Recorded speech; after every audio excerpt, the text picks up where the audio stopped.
never knowing what's in store. Face each day, a constant battle, just to stay sure. I will save my best along till the river runs dry, like a bird born to live. These waters are my sky. I'll never reach my destination if I never try. So I will sail my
So, good morning. As we start off this morning, we welcome you. We know that everyone comes here for different reasons, to find community, to seek your spiritual and personal truths, to question, to nurture your heart and soul, to be nurtured, to explore new ideas, to find comfort, and perhaps to find the answers to some of your bigger questions. So, who would like to light the chalice this morning? You know, we didn't ring the bell. I didn't put that in. Bell. All right, Nancy. Thank you, Michelle. This chalice is for the living, the changing, the becoming. This chalice is for losing the script of your life, the chapters about who you are in other people's stories. This chalice is for the lost GPS that was supposed to show you how to get where they expected you to go. This chalice is for skipping the directions, coloring outside the lines, painting, not by number, but by silence, by wild abandon, with a brush you made yourself from light deep inside, startling, vivid, a new voice that already knows you, finally, a true story. So as you know, the theme for the month is story. I don't know if there's a need for us all to greet everyone. Anybody not know anybody, or you want to greet each other and say hello? We kind of had 3 coffee this morning as we take team shoveling. So welcome. Should we move on and go back to this? All right. So as we do every week, joys and concerns. Would anyone like to share joy or concern? I can start out and share one quickly. A dear friend. Then, just a reminder, as we know, love is at the center of everything we do, with our values surrounding, but love is at the center. Next. Again, we reground ourselves here in our highest values. Love is the center and foundation of this faith. Love is the power that holds us together as a community, because love is not only something we receive, but something we practice in community. Let us be accountable to one another for doing the work of living our shared values through the spiritual discipline of love. As we continue to listen and learn, to act and grow, may each unfold in wholeness, both deeply loving and truly loved. I love that one. It's great. So this month we're discussing stories. We started out with the whole concept of storytelling, our personal stories, the stories of organizations. That's what we're talking about this week, is the story of organizations and how our lives intertwine with those stories. Next. When you think about the values and which ones really link to stories and the stories of organizations in particular, I was really reminded that interdependence, our interdependence with organizations specifically, and with water. With water. How are we interdependent with water and bodies of water that have such an impact on our lives? There's something about going to the water, being on the water, being with the water, that really is a part of so many people's stories in their lives. So today we're going to be talking about that. Interdependence, I think, maybe transformation, adapting to the changing world, and how organizations do that. Generosity, certainly. How are we generous in our own lives, but generosity through and with organizations. And equity. What are the organizations, and which organizations really work for equity? So it's always good to think about our values with love at the center, and how do they relate to the conversations that we're having today. The story of organizations. Today we are going to talk about the story of the Kinnickinnic River Land Trust. We're going to share a video that is Steve Leonard, who is the current executive director of the Kinnickinnic River Land Trust. How many of you are pretty familiar with the Land Trust? Okay, quite a few of you are pretty familiar with the Land Trust. But we can talk a little bit too about the origins of the Land Trust. Steve is going to talk a little bit more about what the Land Trust is doing right now, and some of the story around the work that they're doing with Carrie. And so we'll listen to that story, and then we can talk a little bit more. This video is only about 8 minutes long. And Carrie, did you want to say anything? Do you want to say anything before we start? Okay. So,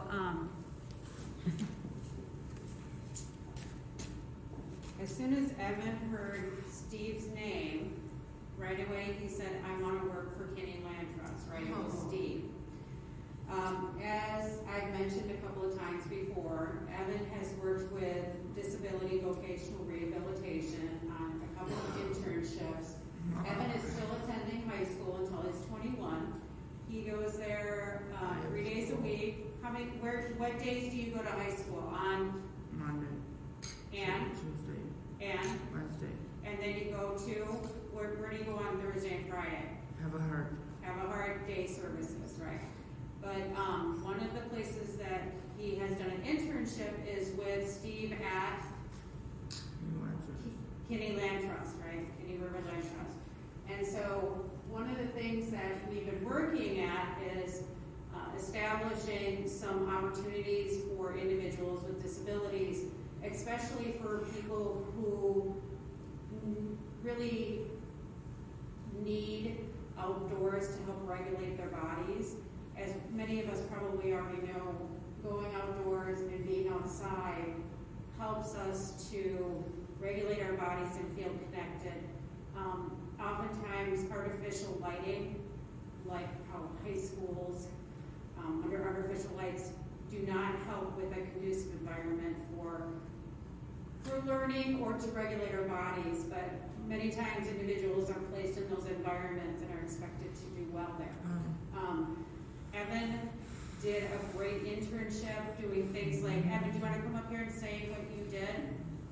Do you remember what you did with Steve? So before Evan was had to have 2 surgeries this year and was in, or I should say last year in February, and was in a wheelchair again for 5 months. You worked with Steve, right? And so that was in the end of 2023. Yeah. And so what did you do? You picked. What did you do with Steve? You picked seeds, right? Yeah. And then you helped remove brush, right? Yeah. When they cut down some of the brush to Brush rounds on Thursday. yeah, so that you would replant the seeds and restore prairie land, right? Brush roads. Yeah. You did some good work, didn't you? Did you like working with Steve? Yeah. Yeah, you did some good work. Were you proud of that work? Yeah. Yeah. Yeah, brush, strokes. Yeah, you did some good work there, didn't you? So, Thank you. yeah, so that's some of the work that, and we're working to kind of establish a program for that, for kids that, and young adults. Okay, you want to sit down? We're going to show the video of Steve, and you're going to see yourself in that video. So Steve Leonard is going to talk a little bit about the development of this program and a little bit about the history of the Kinnickinnic Land Trust. But the Land Trust has such a broad and deep story in this community. And bigger than that, the Kinni has such a long story to tell. So we're going to hear a little bit about it today, but there's much more beyond that. But I love the example here is really such a great example of how organizations intertwine, or the story of organizations develop and evolve in conjunction and in synergy with individual stories. So this is Evan's story, as much as it's a story of the Land Trust and how these things build on each other. Okay, we can play this. Hi, I'm Steve Leonard, Director at the Kinni River Land Trust. Thank you for this opportunity to talk about the Land Trust and a new program we're trying to launch with local high school students. I'm sorry I'm not able to be there this weekend. It's our grandson's first birthday party this weekend, so I'm back in the Green Bay area. Let me first share a little bit of history of the Kinni River Land Trust. We've been around for 30 years and have protected over 3,000 acres. That's been through conservation easements. We've purchased land in the past and then donated it to the DNR for management. And now we have also 4 preserves that we actually own and have trails on. Up north around Roberts and Hammond is the Headwaters Preserve. Just north of River Falls is the Kelly Creek Reserve, which is known for its prairie. The community forest right next to the school forest in River Falls, and then Doriski Family Preserve down in the canyon close to Kinni State Park. All these preserves have trails and access to explore the outdoors and really enjoy the Kinni. We've protected land, but we also want to make sure that our land is accessible for many different audiences. So in the fall of 2023, we worked with UW River Falls Sustainability Office and hosted an event, Outdoors for All. It was an opportunity for marginalized communities to really share what are their barriers to accessing nature. It's a great learning experience for everybody, great opportunity for everybody to share stories. And from there, we started to look at ways that we can help implement programming and make our trails more accessible, helping overcome these barriers. We understand that we need to make our trails more accessible, but what Carrie and Evan taught me is that we also need to provide many more opportunities for those with a disability. We started working with Kevin and Carrie through a divisional vocational rehab program where they pay interns to learn skills as they transition into the workforce. So in the fall of 2023, we started working with Evan, who collected prairie seed with our volunteers and staff at Kelly Creek Reserve, and then those seeds were then dispersed at our headwaters preserve, where we have a major prairie restoration effort going on. And learning from Carrie and Evan, especially Evan, it started, we started asking a lot of good questions to help develop an experience for more students than just Evan. We asked ourselves, what if we could create an outdoor vocational training experience for the disabled, using the Kinni River Land Trust preserves and surrounding communities as their classroom? It was a great experience for Evan, and can we continue this through high school students or others to collect prairie seed, possibly propagate them in a greenhouse, help with backyard pollinator gardens? Boy, the ideas just kind of kept on growing as to what's possible with a program like this. So in the fall of 2024, we started working with River Falls High School and their students to get them out collecting prairie seed. It came out probably, I want to say, 3-4 times. We went into the classroom a couple times. And now in the spring, we're looking at what's possible as far as growing prairie plants in the classroom with the students. We also started researching who was doing what with disabled individuals in the workforce. We came across We Grow Dreams. It's a greenhouse and garden center down in Illinois. We haven't talked to them directly yet.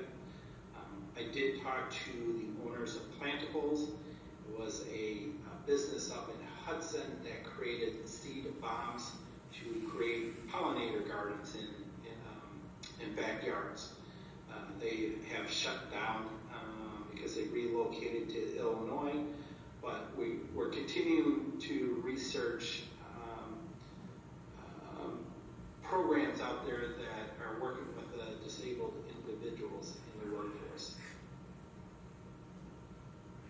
So in 2025, phase 1, or what we're calling our learning phase, we're continuing to learn how to develop this program.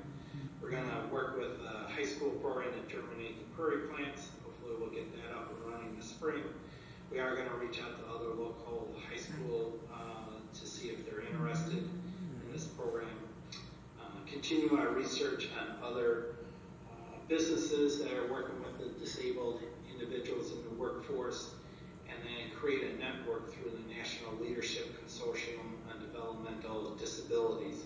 They're really interested in helping network our program with others so we all can learn together. We're looking to form community partners for indoor and outdoor space as we develop this program and volunteer support.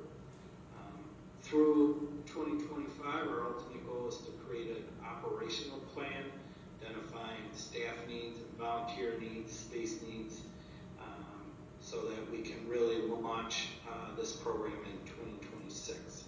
So phase 1, we're looking at a fundraising goal of $20,000 to support our efforts to create this operational plan.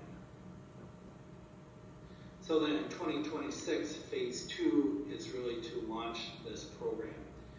Over the next year, we'll work with our stakeholders to develop the best program possible. And then as we look at financial support to launch this in 2026, it's a program that really supports disabled students in our communities to be part of the workforce. Thank you for your time this morning, listening to Land Trust story and a story about this new initiative we're trying to launch with local students.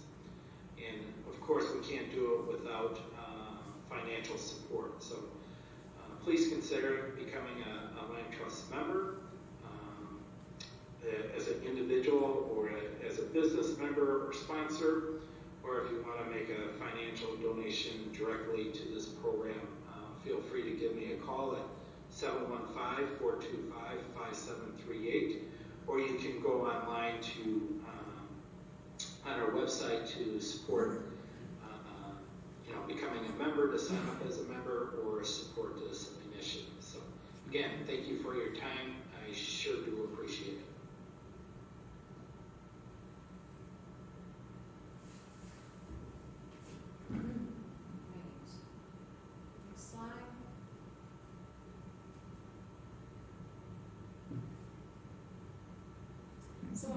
about this story. This is a snapshot in Hi, time. I'm Steve. Sorry. Snapshot in time of the story of what the Land Trust is working on now, and where it came from. As Steve said, the Land Trust has been around for about 30 years, but the story of the Kinnickinnic River, of course, is much deeper and much longer than that. The Kinnickinnic River is about 21 miles long. Starts up around by Hammond, and then goes all the way down, winds through River Falls as the major community it goes through, into the St. Croix River, of course. I was born here, grew up here, and in the 50s and the 60s, the Kinnickinnic River was an abused waterway.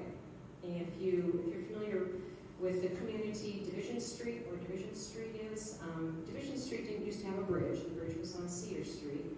And right at Division Street, right on the shores of the Kinni there, right on the edge of the Kinni, was Jerry's Towing.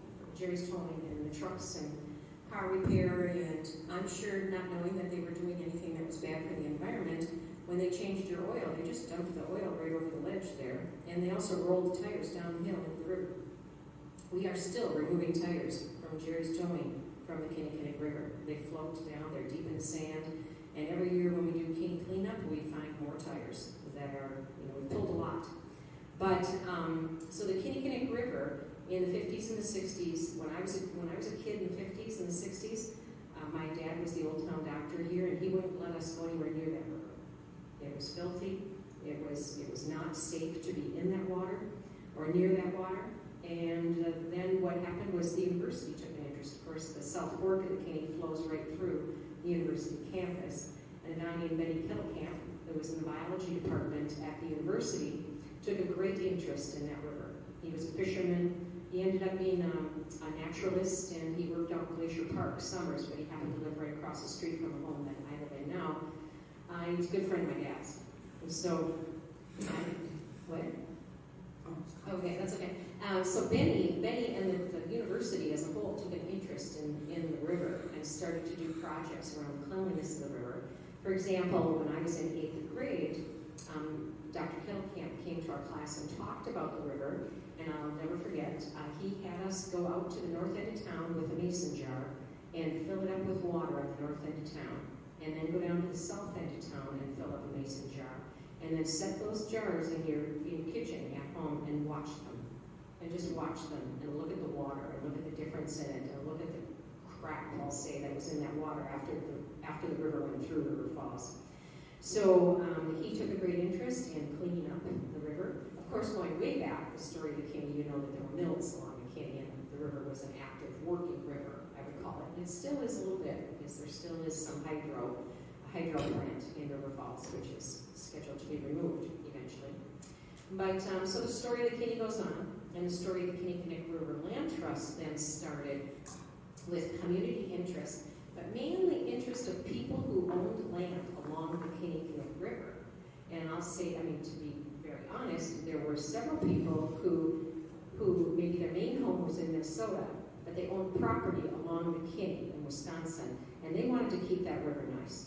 They had Minnesota roots, but they wanted to keep the river nice, and that was really at the core of the formation of the Kinnickinnic River Land Trust 30 years ago. Was a small group of people who wanted to protect that waterway and protect the watershed. So since then, the Kinnickinnic River Land Trust has gotten involved in all kinds of things. They've done major projects with UW River Falls, working with agriculture, and they have a big grant they're working between Ag and the Land Trust to protect the watershed with farming practices and many other things, because of course we know the flow from farms into the river has a huge impact. So the Land Trust has had many things.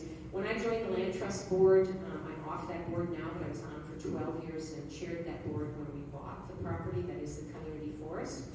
But the practice of the organization, or as Steve said, was to acquire land. They would use money raised locally, DNR money, and they would get some federal funds, buy land, and then turn the land over to the DNR. DNR couldn't directly buy the land, but they could accept the land. And when I joined the board, we were just about to give more property over to the DNR. We paused that really because of concern of the state of Wisconsin and the Department of Natural Resources and what it was doing. They were putting some land up for sale around the state.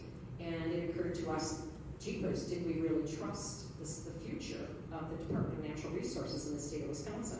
And as we've watched since that time, that was about 20 years ago, but since that time, the DNR is having power taken away from it and being more controlled.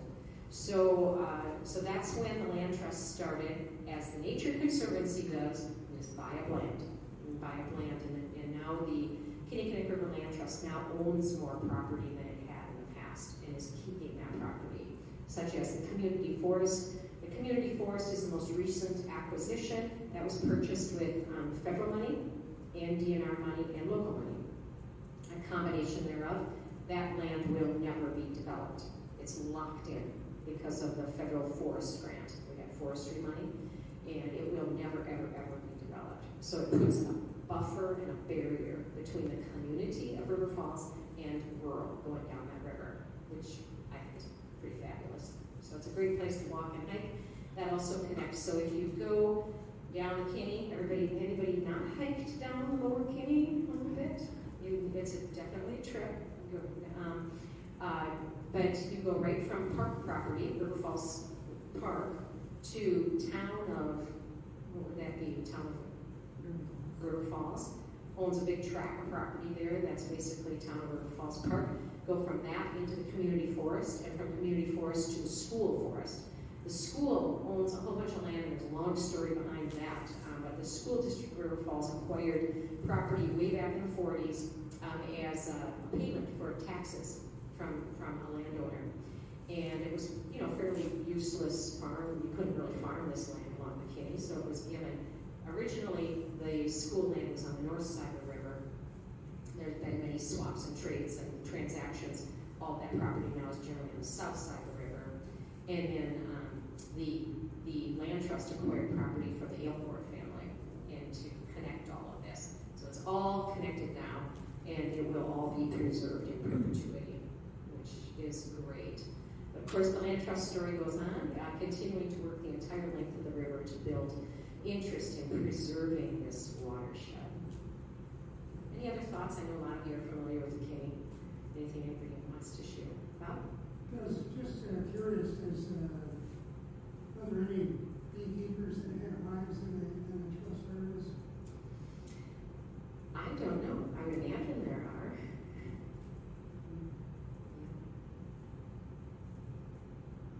There's a lot of work going on. I know the Rotary just built a shelter, a very simple shelter on the school district forest property, just to provide shelter for rain. If students are out there, and more of the students are using the land. But I don't know about bees, but that's an interesting idea. The school district also owns, the school district owned about 120 acres out towards Man Valley. Do you know where the new business park is? That was where the high school was supposed to go, out in Man Valley. The high school was slated to go there. Long, whole other story about what happened there. Ended up swapping with the university. The university sold to a developer. The developer went under. The city ended up with the land, except for a 40-acre square. So there's a 40-acre square, I think about 40 acres, just off Dry Run Road. And the egg group from the high school runs a little mini farm out there and a mini orchard. But beekeeping would be an interesting idea for them to consider as well. Yeah, Richard? Well, I don't know, considering within the watershed areas, I don't know how close to it is. One of the major beekeepers is in our area. So. Yep. Yeah. Okay. There's a group called the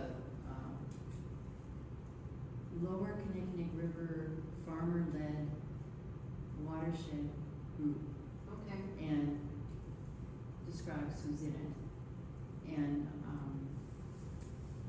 definitely beekeepers. There's beekeepers in that area. One of the major incentives that group gives is money to establish, or they help get through USDA, money to establish prairie pollinator plots. Yeah. Yeah, prairies and pollinators, which, so the neighbor that does bees plants a lot of clover, it's well for them. Yeah. The possibilities with the Kinnickinnic River Land Trust are endless, and it's great to see this as the story of the land trust evolves to evolving connecting.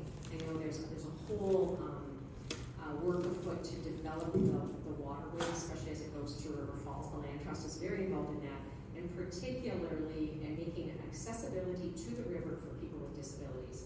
We've done work on that north of River Falls, but as things are developed within the community, and it's great to see going beyond just how do I access the river, but how do I participate, and how does my life story as a disabled person intertwine with the land trust and with the water, with the river itself. So how our stories and stories of organizations intersect with the stories of the lives that are influenced by them. We see that with this organization too, how the story of UUSRF intertwines with our life stories every week. Great. So just a little bit of time for discussion. How is the story of the KRLT, as we've heard with Evan, the story of the KRLT or other body of water connected to your story? To your story. When I was a kid, growing up in high school, in high school, hiking the Kinni was what we did. I'll meet you at the Kinni. I'll meet you down by the Kinni. By then it was, on its way to being cleaned up. We didn't go in the water, but we hiked along the water and, down under the bridge, and that was where you met, was down on the Kinni. And my kids, unbeknownst to me, we lived pretty close to the Kinni. I had 5 kids, and when they were young, they used to go down and swim in Lake George. Yeah. When my husband was a kid, he had good friends that ice skated on Lake George. That's where he went ice skating, was a pond in winter. One of his friends actually fell through, and David pulled him out in the middle of winter. He was, it's a long story, but he saved him. So we have lots of connections to the Kinni, and our kids have Kinni, and they're very connected to it. Other stories or things people want to share about their connection to the water, or the Kinni in general? Let me bring the mic to the floor. You have to stand. Or get the other one. I was at a international scientific meeting in Duluth, probably in the late 80s, and one of the pair of researchers were from the Netherlands. And I was talking to the young fellow about what he was going to do while he was over here. And he was going to go to the Kinni to do fly fishing. That's how much they cleaned up Kinni and how they made it an international destination. Yeah, it's pretty amazing what's Yeah. happened. People used to dump raw sewage in north of town.